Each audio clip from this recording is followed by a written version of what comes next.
Speaks Flock Nation Speaks, your Baltimore Ravens podcast, where we talk about the best team in NFL history.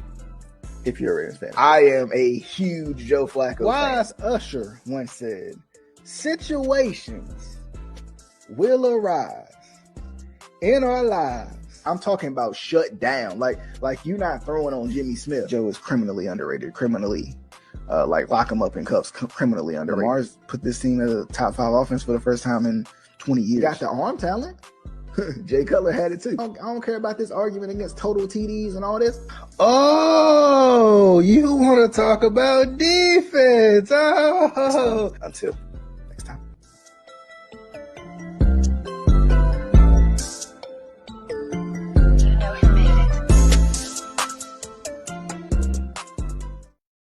What's going on, good people? Your host here, DJ Bill, back at it again with Flock Nation Speaks, your Baltimore Ravens podcast that talks about the best team in NFL history. If you're a Ravens fan, of course, and of course, if you're a Bengals fan, you may just disagree. And speaking of, that's what's coming up this week in week 2 of the NFL season. You got the Bengals, you got the Ravens. I mean, they like I just said, they back at it again, right? Because the Bengals, it's been weird. It's been a weird all season for the Bengals because a couple years ago, going into last season, I should say, they were very talkative. They had a lot to say because they was just coming off of their AFC championship crown. They were just coming off the Super Bowl, which they didn't win, but whatever.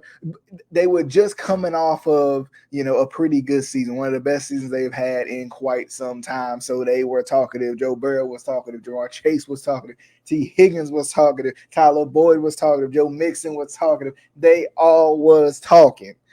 And then last year, they kind of, for lack of a better term, came back down to earth a little bit, at least when it came to the Ravens matchups. So we talked all about that last offseason, the fact that the Bengals wanted the smoke last year, and I think a healthier Ravens team helped, especially that first time that the Ravens played them. They played them early in the season. It was like week 6 or so, I think it was last year, and the Ravens were ready. They played well in that game. And they took them to the limit in the playoff game. Without the fumble, you never know what we'd be talking about sitting right here, right now, and even at that point back then. But at the same time, man, the Ravens and the Bengals has become a really good and fun rivalry, especially with Joe Burrow coming out. He got 2 of the highest paid quarterbacks in the league, and Joe Burrow and Lamar Jackson getting to go at it. Hopefully we'll get to see that matchup 2 times in 1 year because we've never seen that, I don't think, since Joe Burrow has been in the league. Half of that's been because Joe Burrow has been injured. Another half has been because Lamar Jackson's been injured. So it's just, it's going to be exciting. Of course, kind of like the elephant in the room when it came down to the recap of the previous game against the Texans, that 25-9 victory. This is another one, where you still kind of got that elephant in the room. You still got injuries on the side of the Ravens, what they're going to do at the running back position. Honestly, this is my opinion. I don't see them leaning. I don't see the Ravens leaning on Justice Hill. I simply don't. I mean, it's something about Justice Hill that I feel like for some reason they won't lean on him. I think they'll lean more on Gus, more on the Gus bus than they will on Justice Hill. Justice Hill is a key contributor on special teams too, so I think that helps a little bit as well. So I think we'll see a lot of Gus. We'll see a heavy dosage of Gus, and it'll be interesting to see if they do go kind of that similar route we talked about before with Kareem Hunt, right? Will they go with that route? Because I mean, when you look at the free agents that is left, you look at the free agents coming out that's still left out there. I mean, I think the only 2 that kind of pique your interest a little bit, Mark Ingram's still out there, but he's 33 at this point. But I think honestly, the only 2, Kenyon Drake would be a good one if he's still out there. If this is up to date, what I'm looking at right now. But Leonard Fournette and Kareem Hunt, I think those are the 2 that's going to make you think, okay, I could see, they both could come in and make an almost instant impact to this offense. Kareem Hunt, I think more so than Leonard Fournette, but I wouldn't mind Leonard Fournette either. Then kind of like I said, Kenyon Drake probably wouldn't be bad. Hasn't he been on? I feel like he's been on the Ravens before, but maybe I'm thinking because he was on the Raiders. I mean, plus the Ravens have had the running back carousel lately when it comes down to it. But that'll be interesting. And then of course, you got the secondary as well. The injuries piling up in the secondary. That's a whole nother question right there, man. With the injuries piling up, I'm trying to get an update on who the available people is in the secondary, just so we can kind of know. But like it's just interesting, man, especially because I know they grabbed the guy that used to play for the Raiders. I know they grabbed him. And I know he got some Super Bowl experience as well with the Patriots. So, it's definitely one of those things where you expect him to come in and be a good depth piece, be a good piece that you need on the field pretty much immediately with the injuries that you got at the secondary position. So they got McCourty and Marcus Joyner. So not many really. Landon Collins and Tavarius Moore. Landon Collins might be an interesting one, honestly. I don't know. I'm trying to think though. Does he put the same position? I don't think he puts the same position though as Marcus Williams does. Actually, I think he does. I'm not saying, but anyway, I mean that would be interesting, But I mean, those are all older guys, and I think they picked up a pretty good little pickup when they did. I'm blanking on his name right now, but Deron Harmon. That's right, Deron Harmon. So yeah, he plays the other safety. I'm tripping. So I mean, that'll be interesting. It'd be interesting to see what he does. Tony Jefferson's still out there.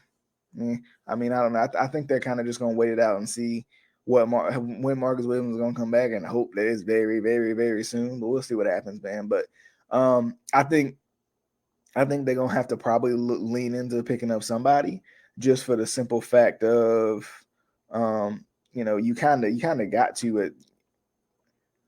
You got to see what he does. You got to see what Harmon does initially, and then go off of that. And the Ravens ain't necessarily afraid to make moves when it comes down to this situation, especially if it's going to benefit the team in the long run. And I mean, I know they're hoping for Marcus Williams to be, the guy who comes back and is fresh and healthy and ready to make plays later on in the season. But he is going to miss some time. I think probably about 6 weeks or so. So we'll see. We'll see what happens. But to the Bengals.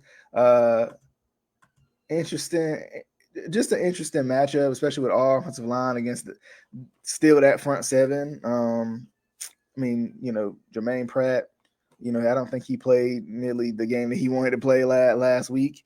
So that's an interesting one. But then, I mean, it feels like when it comes down to the defensive line, at least with Sam Hubbard still out there, DJ Reader, Trey Hendrickson, and those guys, they're going to get after it. So, I mean, the offensive line still going to have to be on their P's and Q's when it comes down to being good, to stepping up and doing what they need to do because they run that 4-3. So, it'll be interesting. And then corner, I think, is where they're lacking. I think secondary is really where they're lacking. I think, honestly, you can come out and make some plays against this secondary. To be honest with you, I really could see the Ravens coming out and making plays against this secondary. So it'd be interesting to see if they do. Rip to my camera, wrong camera. It'd just be interesting to see, what they do. It'd be interesting to see what exactly. Now we're back, but it'd be interesting to see what exactly they do, because the thing about it is, I think this defense is taking a step back, and I think if we saw anything, if we can take anything from last week, losing those two safeties that they had, and who's it, Jesse Bates, and I always blank on the other one for some reason, the one that played for the Panthers, Von Bell. Losing those two safeties, man, I think it's going to hurt them more than they know. But we'll see what they do, because I think there could be some room to exploit this offense. This defense, and to see, it'd be cool to see the Ravens keep up with this offense too, especially how good they've been. There's no Marlon, so that always poses, that's the thing about it with no Marlon and kind of some uncertainty in the secondary. That always poses some sort of questions where you're like, I don't really know. I'm a little uncertain of what's gonna happen right here because who really knows what's gonna happen. But we'll see. We'll see how it goes. I think honestly, keys to the game in this one, I think offensively is gonna be finishing drives. I think that's the thing about it. Like finishing drives is going to be a big deal. Finishing drives is going to be something that the Ravens are going to have to do. No matter how they get the touchdown, they got to get touchdowns and they got to score. And they got to keep, kind of keep this offense off the field to a certain degree. But then on defense, I think you're going to have some sort of turnovers. You got to find some way to force some turnovers, even with the injuries, even with, maybe not the personnel that you expecting to have out there that you would expect it to have maybe on day one. You're going to have to make some plays on the defensive end. They're going to have to get after Joe Burrow and show that this offensive line is still an issue for the Cincinnati Bengals. So we'll see what happens. I definitely think the Ravens can win this game. It's just going to be, I'm more so worried about this offense going off than I am anything else. I think the Ravens can keep up with them.